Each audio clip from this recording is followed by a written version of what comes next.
One common issue with the Saker family of suppressors, and more specifically the Trifecta mount, is the user not being able to get the suppressor over the muzzle device. This is because the teeth aren't all the way open. Even if it feels like they are, they're not.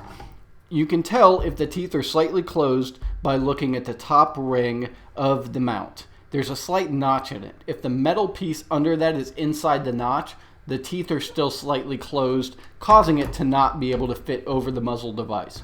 You can remedy this by holding the suppressor firmly and grabbing the top ring of the mount and turning that mount ring counterclockwise. It can be difficult, but if it's open all the way, it'll slide over just fine.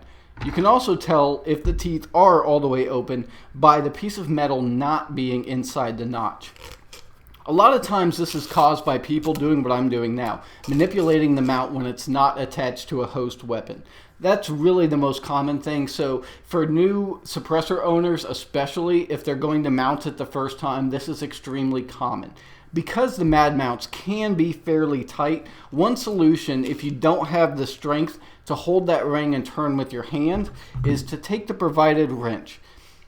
Hold with your right hand or your dominant hand the suppressor body itself and set that wrench inside the MAAD mount, just like this. Press down on it and turn the wrench counterclockwise. You can hear it click, and once it clicks, the teeth should be all the way open and you'll be able to mount your new Saker just fine.